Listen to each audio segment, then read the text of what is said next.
사랑의 하나님 감사합니다. 하나님 앞에, 말씀 앞에 우리의 영혼을 집중하고 기울이고 말씀의 앞에 순종하길 원합니다.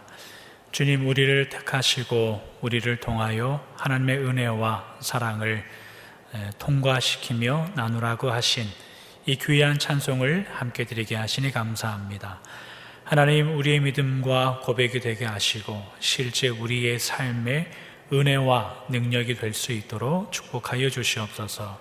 하나님, 거룩한 주일을 허락하여 주심에 참으로 감사합니다. 말씀을 들을 때에 우리 마음 깊은 곳에 잘 새겨지게 하시고 심겨져서 뿌리를 내리며 자라날 수 있도록 인도하여 주시고, 다만 우리의 머리와 다만 우리의 지식에 멈추지 않고 우리의 믿음 깊은 곳에 하나님의 은혜와 간섭하심이 스며들 수 있도록 이 시간을 축복하여 주시옵소서. 하나님, 여러 가지 사정과 이유 때문에 오늘 예배에 참석하지 못하는 우리 귀한 성도님들 어디에 있든지 하나님께서 귀하게 여겨주셔서 오늘 하루 하나님의 은혜를 생각하며 하나님 앞에 최선을 다하여 살아가는 믿음이 되게 하여 주시옵소서. 거룩하신 예수님의 이름으로 기도하옵나이다. 아멘. 오늘 말씀은 창세기 23장에 있는 말씀을 저희가 함께 보도록 하겠습니다. 창세기 23장 10절에서 20절까지의 말씀을 저희가 함께 보도록 하겠습니다. 창세기 23장 10절에서 20절까지의 말씀을 제가 봉독해 드리도록 하겠습니다. 구약성경 29면에 있습니다. 창세기 23장 10절에서 20절까지의 말씀을 제가 봉독해 드리도록 하겠습니다. 에브론이 헷 족속 중에 앉아 있더니 그가 헷 족속 곧 성문에 들어온 모든 자가 듣는 데서 아브라함에게 대답하여 이르되, 내 주여 그리 마소서, 내 말을 들으소서. 내가 그 밭을 당신에게 드리고 그 속의 굴도 내가 당신에게 드리되, 내가 내 동족 앞에서 당신에게 드리오니 당신의 죽은 자를 장사하소서. 아브라함이 이에 그 땅의 백성 앞에서 몸을 굽히고 그 땅의 백성이 듣는 데서 에브론에게 말하여 이르되, 당신이 합당하게 여기면 청하건대 내 말을 들으시오. 내가 그 밭값을 당신에게 주리니 당신은 내게서 받으시오. 내가 나의 죽은 자를 거기 장사하겠노라. 에브론이 아브라함에게 대답하여 이르되, 내 주여 내 말을 들으소서. 땅값은 은 400세겔이나 그것이 나와 당신 사이에 무슨 문제가 되리이까? 당신의 죽은 자를 장사하소서. 아브라함이 에브론의 말을 따라 에브론이 헷 족속이 듣는 데서 말한 대로 상인이 통용하는 은 400세겔을 달아 에브론에게 주었더니, 마문의 앞 막백라에 있는 에브론의 밭 곧 그 밭과 거기에 속한 굴과 그 밭과 그 주위에 둘린 모든 나무가 성문에 들어온 모든 헷 족속이 보는 데서 아브라함의 소유로 확정된지라. 그 후에 아브라함이 그 아내 사라를 가나안 땅 마므레 앞 막벨라 밭굴에 장사하였더라. 마므레는 곧 헤브론이라. 이와 같이 그 밭과 거기에 속한 굴이 헷 족속으로부터 아브라함이 매장할 소유지로 확정되었더라. 아멘. 20절까지 말씀입니다. 오늘은 창세기 23장에 있는 말씀으로 아브라함과 하나님의 나라 15번째 말씀을 저희가 함께 나눠보도록 하겠습니다. 오늘 본문은 아브라함이 그의 아내 사라가 죽자 그녀를 위해 헷 족속 사람에게서 매장주를 구입하여 사라를 그곳에 장사한다는 내용이 기록되어 있습니다. 23장 사라의 죽음, 그리고 그 다음에 24장에 이삭의 아내를 구하는 장면, 그리고 25장에 넘어가면 아브라함이 드디어 이제 돌아가십니다. 이 세 장을 지나고 나면 저희가 아브라함과 하나님의 나라라는 이 창세기 강해를 이제 마칠 것인데, 이 마지막 세 개의 장을 우리가 주목해서 주의 깊게 읽다 보면 뜻밖의 성경은 아브라함과 사라에 대한 그 인물 자체들보다는 그 아브라함 주변에 있었던 다른 일들에 아주 굉장히 관심이 많고 주변 일들을 더 기록하는 것처럼 보입니다. 예를 들면 사라가 아들을 이삭을 낳는 장면이 21장에 기록되고 있는데 그때 그녀의 나이가 90세였습니다. 그리고 저희가 지난주에 살펴봤던 22장에 이삭을 제물로 드리는 장면에는 뜻밖의 사라라는 인물이 단 한 구절도 등장하지 않습니다. 그리고 오늘 본문 23장 1절에 보면 사라의 나이가 127세였고 그때 사라가 돌아가신다라고 나오죠. 그러니까 사라가 이삭을 낳은 후에 돌아가시는 127세까지 90세에 낳았으니까 37년 동안 사라에 대해서 성경이 무엇을 기록하느냐를 생각하면 그녀가 죽는 장면밖에 기록되지 않습니다. 이게 참 희한한 일이죠. 아브라함도 마찬가지입니다. 이삭을 제물로 바치는 장면을 지나 사라가 죽는 오늘 본문에 사라가 127세면 아브라함은 137세라는 의미죠. 137세를 건너고 25장에 넘어가서 아브라함이 돌아가실 때 그의 나이가 175세라 그렇게 나옵니다. 그러면 175세까지 약 38년의 기간이 한 장 사이에 불현듯 흘렀다는 이야기인데 이 38년간 아브라함이 행한 일이 무엇냐라고 이야기하면 24장에 나오는 이삭의 아내를 구하는 장면밖에 기록되지 않습니다.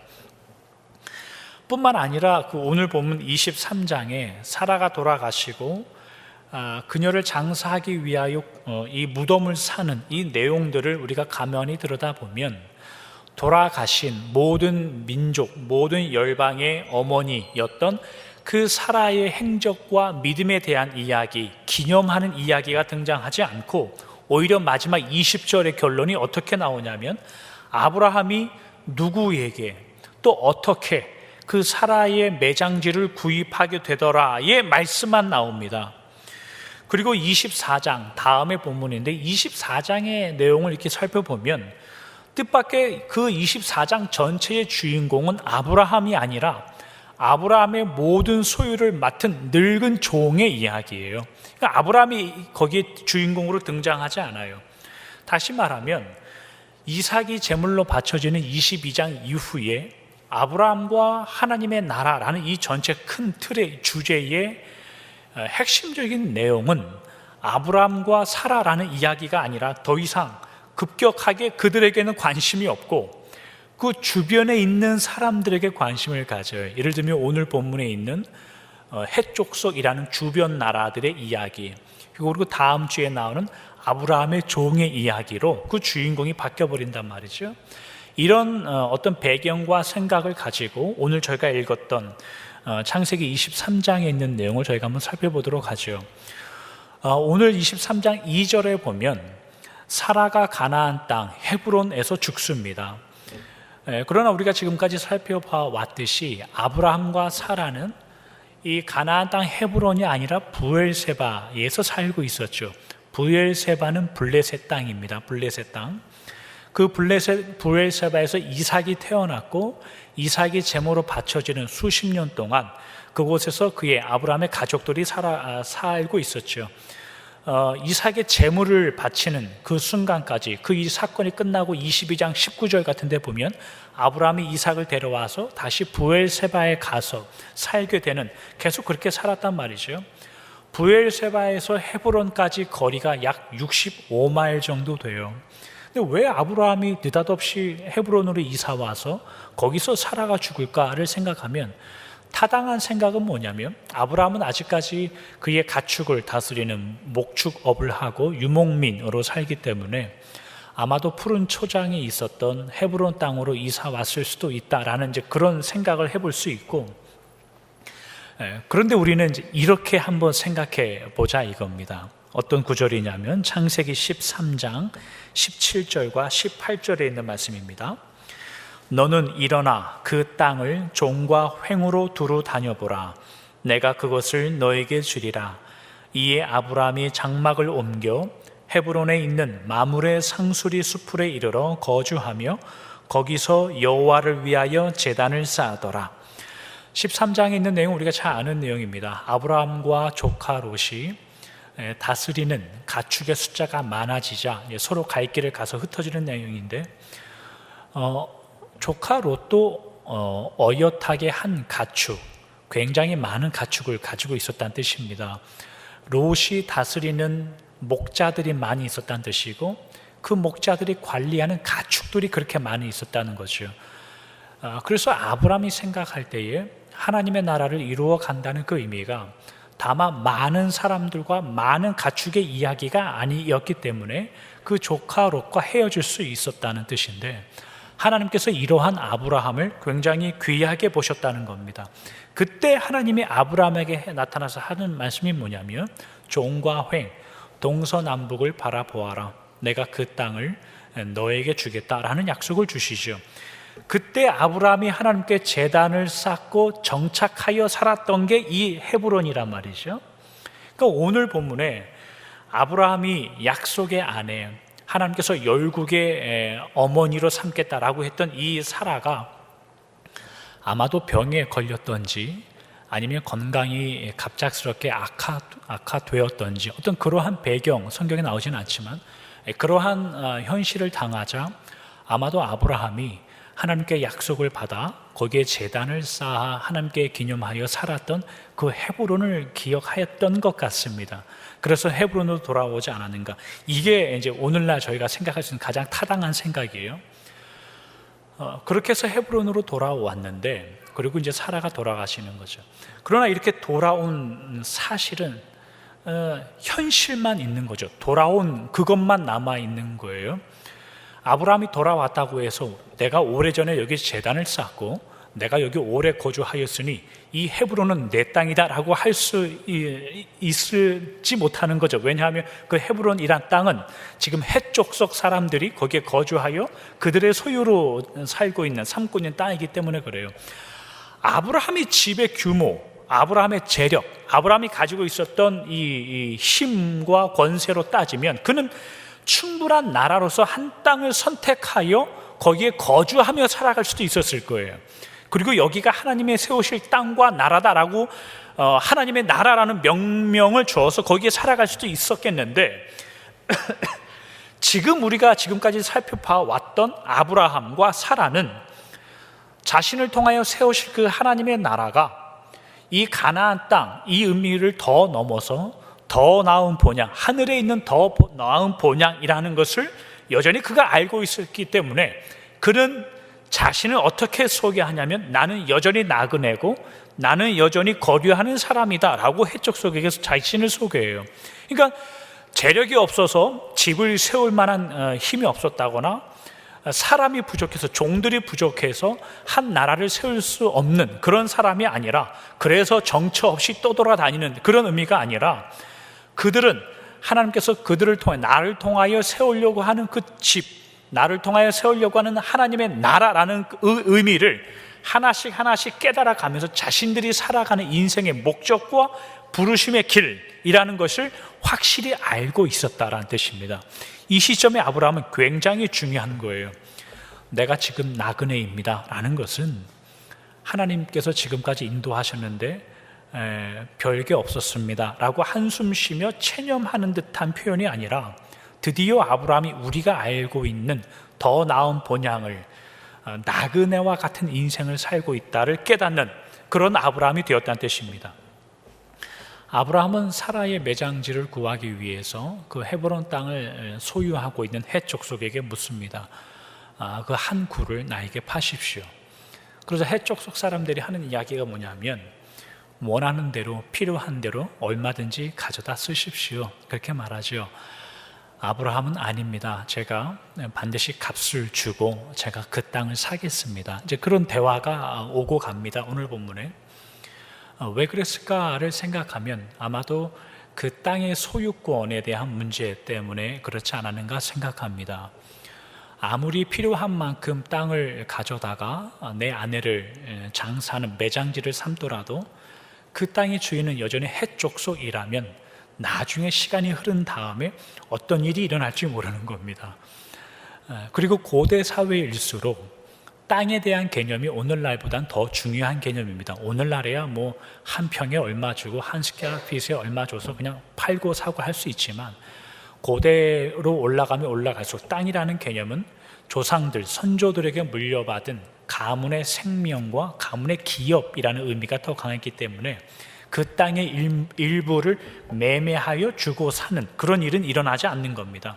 그래서 원래 아브라함의 오늘 본문 바로 이전에 9절 같은 데 보면 해족속에게 원래는 장사지를 막벨라 굴만 요구했었죠. 그러나 한참 후에 17절 같은 데 보면은 아브라함이 실제 사는 그 내용은 뭐냐면 그 밭과 그 굴과 그 밭 주위에 있는 모든 나무들까지 한 번에 다 사버려요.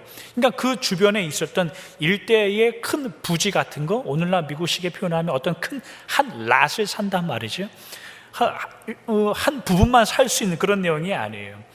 7절 12절 같은 데 보면 아브라함이 그 사람들에게 2번이나 몸을 굽혀 절을 할 정도로 그 사람들의 마음이 강팍했다라는 의미가 아니라 그 사람들도 조상에게 물려받은 유산이기 때문에 그렇게 쉽게 함부로 매매할 수 없었다라는 그런 의미입니다.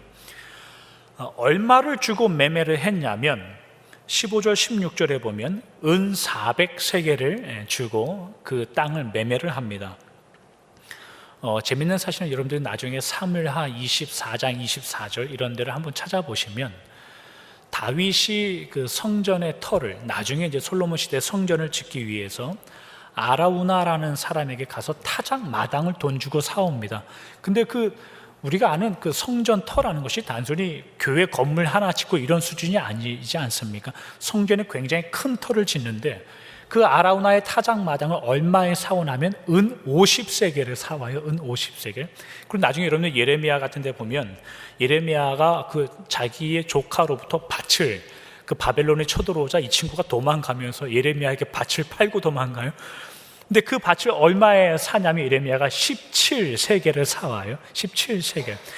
한 밭을 그리고 한 성전을 지을 터를 17세겔, 은 40세겔에 사는데, 은 50세겔에 사는데 아브라함이 은 400세겔을 주고 그 밭대기 하나를 사왔다라는 것은 굉장히 거기에 큰 의미가 있어요.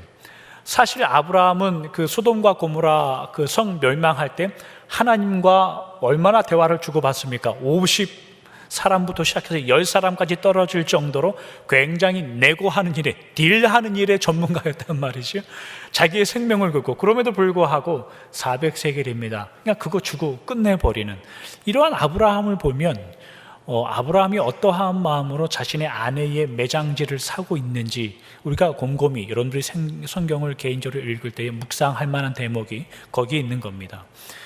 이런 여러 가지 상황들을 고려하고 종합해 보면 아브라함이 그 매장지를 구입하는 이 장면 속에 아브라함이란 존재는 부탁을 하고 엎드려 2번이나 절하면서 그분들에게 간구하고 그 사람들이 원하는 값을 아무런 말 없이 그냥 대가를 그냥 지불을 해주는, 우리가 생각할 때 믿음의 조상, 이 성경을 읽고 있는 이스라엘 백성들이 우리의 믿음의 조상을 생각하고 예상할 때 은혜스러운 일들이 일어날 것 같은 이런 일들이 일어나지 않고 있다는 뜻이에요. 그냥 아주 담백하고 극적이지도 않고 감동적이지도 않은 그러한 내용이 이 사라의 매장지를 구하는, 이것이 오늘 저희가 읽었던 본문의 대략의 내용입니다. 그러나 저희가 생각해 볼 것은 좀 다른 데에 있어요.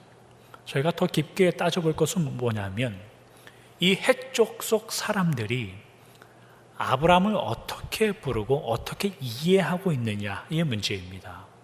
그리고 그 사람들이 아브라함을 어떻게 이해하고 있는 그 내용이 우리에게는 왜 중요한가라는 내용을 오늘 저희가 살펴보려고 하는 겁니다. 먼저 6절에 있는 말씀을 제가 읽어보도록 하겠습니다. 창세기 23장 6절입니다. 내 주여 들으소서. 당신은 우리 가운데 있는 하나님이 세우신 지도자이시니 우리 묘실 중에서 좋은 것을 택하여 당신의 죽은 자를 장사하소서. 우리 중에서 자기 묘실에 당신의 죽은 자 장사함을 금할 자가 없으리이다. 해족 속 사람들과 아브라함의 대화 중에 이 해족 속 사람들이 아브라함에게 하는 이야기인데 뭐라고 이야기하냐면 내 주여, 당신은 하나님이 우리 가운데 세우신 지도자이니 필요한 대로 가져다 쓰십시오. 그렇게 말해요. 근데 사실은 아브라함은 그들의 지도자도 아니고 그들의 왕도 아닌데도 불구하고 이 사람들은 그런 표현을 씁니다. 주인, 하나님, 우리 중에 세운 지도자, 이런 말이 우리가 창세기 32장, 23장쯤에 와서 아브라함 주위에 있는 다른 나라들이 아브라함을 어떠한 사람으로 이해하고 있었는지를 우리에게 말해주는 굉장히 중요한 힌트들이고 중요한 표현들이에요. 그 가나안 다른 민족 사람들이 아브라함을 어떻게 이해하고 아브라함과 함께하고 있는 하나님에 대해서 어떤 이해를 가지고 있었던가 우리에게 알려주는 굉장히 중요한 표현이에요. 지금까지 아브라함이 만나왔던 이방 나라들, 이방 민족들, 가나안 부족들에 대한 잠깐 생각을 한번 해보죠. 창세기 12장에 하나님께서 아브라함을 불러내요. 마침내 가나안 땅에 들어가게 하셨습니다. 근데 들어가자마자 가나안 땅에 기근이 들었죠. 그래서 남쪽에 애굽으로 내려갔어요. 애굽으로 내려가서 우리가 잘 아는 최초의 아브라함이 자신의 아내를 누이라고 속이는 사건이 이제 거기에 있는데, 누가 보더라도 애굽의 바로는 잘못한 게 없잖아요. 아브라함이 와서 누이라고 속였으니까 그래, 그럼 내가 아내로 삼겠다. 누가 보더라도 애굽의 바로는 잘못한 게 없어요. 그러나 이 일로 인해서 하나님께서 애굽의 바로의 집에 재앙을 내리는 사건이 일어나죠. 그 다음에 이방 민족과의 사건이 또 어떤 사건이 있었냐면, 엘람 왕 그돌라오멜이 그가 동맹을 맺었던 4개의 나라와 소돔과 고모라를 포함한 5개 나라 사이 이 9개 나라가 전쟁을 하죠. 그 전쟁통에 아브라함의 조카 롯이 끌려가고 그의 롯의 모든 재물까지 끌려가는데, 이 내용의 결과가 어떻게 끝나냐면, 누가 보더라도 소돔 왕은 아브라함 때문에 은혜를 받을 이유가 전혀 없는 나라죠. 그러나 그 소돔과 고모라와 이 그돌라오멜의 전쟁에서 이 소돔 왕은, 소돔이란 나라는 아브라함 때문에 은혜를 받는 나라가 돼요. 아브라함 때문에 전혀 그럴 만한 근거가 없는 나라인데, 소돔과 고모라가 멸망할 때도 그들을 위해서 기도하는 아브라함의 사건도 마찬가지고, 그 이후에 20장 정도에 넘어가면 아브라함이 블레셋 땅으로 넘어가죠. 부엘세바 땅인데, 그랄 땅에 이제 살게 되어 됩니다. 거기에 그랄 땅의 왕이 아비멜렉이었는데, 거기에 이제 두 번째 아내를 누이라고 속이는 장면이죠. 하나님께서 이 아비멜렉에게, 그랄 왕 아비멜렉에게 나타나서 하시는 말씀이 뭐냐면, 아브라함은 선지자인데 아브라함이 너를 위해서 기도하면 네가 살고, 아브라함이 너를 위해서 기도하지 않으면 너는 죽을 줄로 알아라. 그런 말씀을 하시죠. 그래서 아비멜렉이 부랴부랴 아브라함을 찾아가서 21장 22절, 그런데 보면 뭐라고 말하냐면, 나는 당신이 어디를 가든지 무엇을 하든지 당신이 믿는 하나님이 당신과 함께 하는 것을 압니다 라고 말해요. 그게 아브라함이 지금까지 걸어오면서 주변에 있었던 이방 나라들과 맺어왔던, 그들이 보아왔던 아브라함이 누군가였어요. 하나님께서 하나님의 나라를 만들 때 아브라함을 불러내어서 아무도 없는 벌판으로 데려가시고 그들을 다 모으셔서 내가 지금부터 너희들을 이스라엘 하나님의 나라라고 만들어서 그렇게 하나님의 나라를 만들지 않으셨죠. 어떻게 아브라함을 통해 하나님의 나라를 만드셨냐면, 아브라함이 지금까지 걸어왔던 길, 그가 했던 선택, 그리고 그가 만들어냈던 결과, 때로는 아브라함이 이해하지 못하여 했던 실수들, 그리고 그가 다른 주변에 있는 나라들과 만들어가는 관계들 속 안에서 하나님은 하나님의 나라의 의미와 실체들을 만들어 갔어요.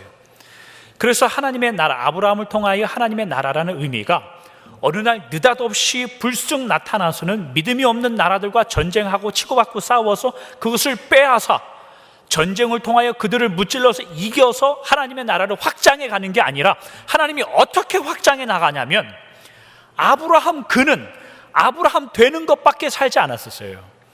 그는 그저 믿음이 조상이 되는 길을 걸어갔고, 믿음이 무엇이고 죽음을 넘어 생명을 갖는다는 의미가 무엇인지 그저 하나하나를 깨달아가는 그의 인생을 살아가는 것밖에 없었어요. 그러나 하나님은 아브라함 주변에 있는 모든 이방의 나라들을 아브라함과 관계시킵니다. 관계를 시켜서 나중에 아브라함의 말년에 가면 어떻게 아브라함과 하나님의 나라가 소문이 나 있냐면, 당신은 우리의 지도자이고 당신은 우리의 왕이니 원하는 대로 하십시오. 그렇게 소문이 나 있어요. 주변의 나라들이 아브라함을 보면서 과연 저 사람은 다른 데서 저렇게 수천 명의 사람들과 수많은 가축떼들을 들고 여기까지 들어왔는데 도대체 뭘 하자는 거냐? 우리하고 전쟁을 해서 서로 뺏어 먹자는 거냐? 아니, 지금까지 수십 년 동안 지켜봐 왔는데 그것도 아닌 것 같고, 저 사람이 오면은 우리가 지금까지 경험해 보지 못했던 어떤 은혜들을 받더라. 태가 막혔었는데 아기를 가지게 되고, 다른 주변국들과의 전쟁에서 우리나라가 은혜를 입게 되더라. 도대체 저자는 뭐냐? 그리고 저자가 믿는 하나님이란 존재는 도대체 뭐길래 이런 일이 일어나느냐? 이의 관계와 이해로서 하나님은 아브라함과 하나님의 나라를 그 주변에 넓혀가고 있습니다. 아브라함의 입장에서 한번 생각해 보면 특별한 일을 한 게 없죠. 그는 자신의 부름을 받았고 자신의 가정의 부름을 받았습니다. 그리고 자신이 부름을 받았다는 의미가 무엇인지 깨달고, 자신의 가정이, 자신과 사라가, 자신의 가정이 하나님의 나라를 세워간다는 의미가 무엇인가, 그저 한 사람의 일과 한 가정의 일로 끝나는 줄 알았습니다. 그러나 하나님께서는 그렇게 아브라함이 성장하고 자라나 가면서 그들만의 일로 끝내지 않고 그 주변에 있는 모든 사람의 일로 만드시고 있습니다. 오늘 무슨 이야기 하는지 여러분 잘 따라오셔야 됩니다. 오늘은 이거 꼭 기억하시고 돌아가셔야 됩니다. 하나님께서 아브라함의 평생에 만드셨던 일은, 아브라함을, 믿음이 없고 우상을 섬겼던 아브라함을 우리가 아는 아브라함으로 이끄시고 만드셨던 그 일밖에 없었습니다. 그러나 아브라함의 말년에 가서는 그것보다 더 큰 일이 이루어졌는데, 주변에 있는 믿지 않는 나라들이, 주변에 있던 몰랐던 사람들이 하나님을 알고 아브라함을 통하여 이루어지는 그 의미가 무엇인지 깨달아 가더라, 이 말이고, 오늘 본문이 우리에게 그 이야기를 해주고 싶은 겁니다. 우리 이야기로 넘어와서 생각해 보도록 하죠. 한시라 십곤증이 일어날 때입니다. 그러나 성도로 살고 믿는 자가 되고 교회가 된다라는, 그래서 사명을 이루어 간다라는 것이 무슨 의미인지 한번 생각해 보죠. 하나님의 나라가 어떻게 확장되는가를 생각해 보죠. 하나님은 아브라함에게 큰 일을 주신 적이 없습니다. 물론 계획과 비전은 크죠. 그러나 400년 후의 일이었고 땅도 없었습니다. 그러나 아브라함이 아브라함 됐을 때에 그가 생각하는 것보다 더 큰 주변에 있는 나라들이 하나님을 알기 시작합니다. 오늘 이 이야기 하자는 겁니다. 성도와 교회는 하나님의 뜻을 확장해 가고, 우리 거창한 이야기 다 한번 해보죠. 하나님의 뜻을 이 땅 가운데 충만히 이루어 주시옵소서. 하나님의 영광을 이 땅 가운데 충만케 해 주시옵소서. 이 수년 내에 부흥을 일으켜 이 땅을 변화시켜, 우리 그런 거창한 이야기 많이 하잖아요. 그런 거창한 이야기들, 그런 이야기들이 아브라함은 한 적이 없습니다. 그 일을 실행한 적도 없습니다. 그러나 하나님은 그의 말년에 그 일을 해가고 있었습니다. 무엇을 통해요? 아브라함이 아브라함 되는 과정들을 통하여, 여러분이 여러분답게 되는 과정을 통하여, 교회가 되는 과정, 교회가 교회답게 되는 과정을 통하여, 어려운 말로 말하면 거룩이라고 이야기하죠. 성도의 거룩과 교회의 거룩함을 통하여 하나님은 하나님의 나라를 이루어 가시고 풍성케 하십니다. 여기에 아멘하기 쉽지 않죠. 초대교회를 한번 생각해 보죠. 초대교회, 요한계시록에 가면은 7개의 교회가, 물론 5개의 교회가 혼이 나지만 하나님 앞에 똑바로 살지 못했다고 혼나는 장면이 2장, 3장에 계속해서 걸쳐서 나옵니다. 그러나 하나님이 그 초대교회들에게 전도하지 않아서 혼난 교회는 없어요. 초대교회가 왜 하나님께 징계를 받고 하나님께 혼나냐면 교회답지 못해서 혼나고 교회가 지켜야 할 교회의 다음을 유지하지 못해서 징계를 받고 교회가 유지해야 할 거룩함을 유지하지 못하여 혼납니다. 신약 성경을 잘 읽어보십시오. 이거 좀 어려운 이야기이긴 합니다만 사도행전만 드러내면 신약 성경, 구약 성경도 합쳐서 이야기하죠. 사도행전만 빼내면 성경에 전도에 관한 이야기를 하는 성경은 없습니다. 왜냐하면 전도가 그렇게 중요하지 않기 때문입니다. 잘 이해하셔야 되는데 전도 중요합니다. 결론부터 이야기하죠. 전도 중요합니다. 전도를 중요하지 않다라고 말하는 의미는, 기록하지 않았다라는 의미는 하나님이 전도하는 목적으로 교회를 세우지 않았다는 뜻이에요. 어떤 목적으로 세웠냐면 교회답게 살라고 성경을 주는 거예요. 그 다음에 교회답게 살고 성도답게 살고 거룩한 하나님의 자녀로 살면 그 다음에 전도가 하고 싶어지고 사랑이 전해주고 싶은 마음이 생기더라, 그 이야기 하는 거예요. 사도행전 내에서도 생각해 보죠.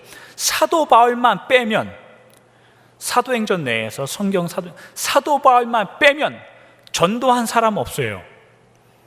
12제자 한번 여러분들이 사도행전에서 12제자를 한번 집중해서 읽어보시면 12제자들이 뭐 했냐면 말씀과 기도에 전무한 것밖에 없습니다. 12제자 뜻밖에. 그러면 전도는 누가 다 했고 교회는 누가 다 세웠냐 생각하면 사도 바울이 다 세웠어요. 사도 바울이. 그러니까 12사도와 사도 바울의 차이점은 뭐냐면 12사도는 말씀 전하고 기도한 일에 굉장히 집중했고 교회를 개척하여 사도 바울은 복음을 전하는 거예요. 그러니까 사도 바울의 소명이었어요. 교회 개척은 가는 데마다 전도를 하여 믿는 자들이 생기면 거기에 모아놓고 교회도 나중에 후대에 우리들이 뭐 에베소 교회, 갈라디아 교회 이름은 우리가 지은 거고 거기에 믿는 자들이 모아놓으면 거기에 모여서 말씀 교육시키고 사도 바울은 다른 데 복음을 전하러 갑니다. 그러면 이 교회가 왜 사도 바울이 바울서신과 성경을 써서 보내냐면 전도하지 못해서 혼내려고 보내는 게 아니라 고린도 교회나 갈라디아 교회나 여러 교회답지 못한 일이 일어나니까 성경을 써서 보내는 거란 말이죠. 그러한 것들을 온전히 이루어 갈 때 복음이 증거되더라 이 말이에요. 제가 이야기를 왜 하냐면 아브라함의 말년이 그렇게 끝납니다. 하나님께서 아브라함에게 하나님의 나라는 이러한 것이니 주변에 있는 모든 나라들에 가서 하나님의 나라를 증거하고 하나님의 나라를 알려서 내 나라를 넓혀라 라고 말한 적이 한 번도 없단 말이에요. 그러면 아브라함은 전도 안 했을까요? 열심히 했습니다. 어떻게 해요? 아브라함 되는 그 인생을 살아갑니다. 그리고 주변에 있는 나라들이 저 사람은 도대체 뭔데 저렇게 살아가냐를 보면서 하나님을 깨닫고 당신이 우리의 지도자이고 주인입니다 를 깨닫게 됩니다. 그게 성도가 산다라는 뜻입니다. 거룩이라는 건, 여러분 성도됨이라는 것은 교회라는 게 에클레시아라는 말이에요. 좀 어려운 말로 하면 한 번쯤은 들어보셨을 거라 생각합니다. 에크라는 헬라어는 뭐냐면 몸으로부터, out of라는 뜻이죠. 영어에서 보면 몸으로부터라는 뜻이고 에클레시아라는 말은 칼레오라는 불러내다라는 이 뜻이에요. 그러니까 에클레시아는 뭐냐면 거기로부터 불러낸 자들이 모여있는, 그걸 교회라고 그래요. 우리는 쉽게 짐작할 수 있죠. 거기가 어디냐면 죄로부터 불러내고 사망으로부터 불려내고 세상으로부터 불려내 하나님께서 모아놓은 거룩한 모임이 교회다라고 이해하는데 우리는 세상으로부터 분리되어 거룩한 자가 되었습니다. 그러나 이 거룩이라는 것을 어디서 다시 확인해야 되냐면 하나님은, 예수님은 교회를 다시 세상으로 들여보냅니다. 거기서 거룩을 확인케 하세요. 예를 들면 이런 성경 구절들이요. 요한복음 17장 18절에 있는 말씀입니다. 아버지께서 나를 세상에 보내신 것 같이 나도 그들을 세상에 보내었고, 누가복음 10장 3절에 있는 말씀입니다. 갈지어다 내가 너희를 보냄이 어린 양을 이리 가운데로 보냄과 같도다. 성도 된다, 거룩하다, 교회 된다 라는 의미는 세상에서 꺼내와 거룩한 존재를 만들었는데 하나님이 거룩을 여기서 멈추지 않고 다시 세상으로 들여보내 버리심으로 우리가 누구인가를 보여준, 하나님께서 예수님을 세상에 보내심 같이 예수님도 우리를 세상으로 보내시는데 우리를 거기서 불러내 왔는데 다시 보낸단 말이에요. 심지어 거기에는 우는 이리들이 우리를 잡아먹으려고 득실거림에도 불구하고 거기로 밀어 넣어요. 그래서 거기에서 거룩을 확인해 보라고, 거기서 성도와 교회됨을 확인해 보라고 불러 넣는단 말이죠. 그게 성도가 된다는 뜻이에요. 그게 교회가 된다는 뜻이고, 그게 전도한다는 뜻이에요. 전도한다라는 의미는 당신 교회 오십시오, 이 말 하는 게 아니라 하나님이 원하시는 자리에서 하나님이 원하시는 자로 서 있는 게 전도한다는 뜻이에요. 성경에서는 믿지 않는 자들이 그걸 보면 나도 저 사람이 가는데 가고 싶다, 그게 전도한다는 뜻이란 말이죠. 마태복음 5장에 있는 말씀, 이 말씀만 보고 말씀을 마치도록 하겠습니다. 마태복음 5장 13, 14절에 있는 말씀입니다. 너희는 세상의 소금이니 소금이 만일 그 맛을 잃으면 무엇으로 짜게 하리요? 후에는 아무 쓸데없어 다만 밖에 버려져 사람에게 밟힐 뿐이니라. 너희는 세상의 빛이라 산 위에 있는 동네가 숨겨지지 못할 것이요. 성도와 교회를 세상의 빛과 세상의 소금이라고 우리 그렇게 이야기합니다. 우리는 너무 이 빛과 소금이라는 것을 너무 깊게 생각하여서 소금의 귀함, 빛의 따사로움, 이런 거 생각할 수도 있습니다. 속성과 신분으로 따지면 거룩한 소금과 거룩한 빛이 맞기는 합니다. 그러나 여러분, 예수님께서 이 말씀을 하실 때 배경이 어떻게 되냐면 마태복음 5장 10절부터 나오는 배경이에요. 성도를 죽이기 위하여 욕을 하고 악한 말을 하고 거짓으로 박해하는 세상, 이런 표현이 나와요. 마태복음 5장 10절부터 성도들을, 교회를 죽이려고 욕을 하고 박해하고 거짓과 악한 말로 죽이려고 하는 그 세상, 너희들은 그 세상의 빛이다 라고 말해요. 너희들은 그 세상의 소금이다 라고 말해요. 왜 성경은 우리에게 우리들은, 교회는, 성도는 하나님의 빛이고 하나님의 소금입니다, 왜 그렇게 얘기하지 않을까요? 그리고 세상의 빛이다, 세상의 소금이다 라고 말하는 이유는 뭘까요? 여러분들이 빛되고 소금되는 근거를 어디에서 찾아야 되느냐를 우리에게 알려줍니다. 세상 속에서 우리가 우리 됨을 확인해야 된다라는 의미이죠. 거기서 꺼내왔지만 다시 그 속으로 보내져서 빛을, 등불을 비추기 위하여 다 없어져야 되고 맛을 내기 위하여 다 녹아 사라져 버려야 된다가 거룩하다라는 뜻입니다. 그러니 오래 사셔야 됩니다, 여러분. 저는 저희 교회 성도님들에게 늘 그 이야기 하십니다. 여러분, 오래 사시길 바랍니다. 오래 사셔서 잡아먹으려고 덤벼드는 세상에서 믿는 성도가 어떻게 사는지를 멋지게 보여주면서 사셔야 됩니다. 얼른 죽고 천국이나 가자, 그러면 아직도 구원받았다는 뜻이 뭔지 모르는 겁니다. 얼른 죽고 빨리 하나님 계신, 예수님 계신 교시나 가자라고 하면 비겁하고 치사한 겁니다. 내가 없어도 누군가 하지 않겠나, 그런 거 없습니다. 여러분들이 있으셔야 합니다. 여러분들이 있어야 됩니다.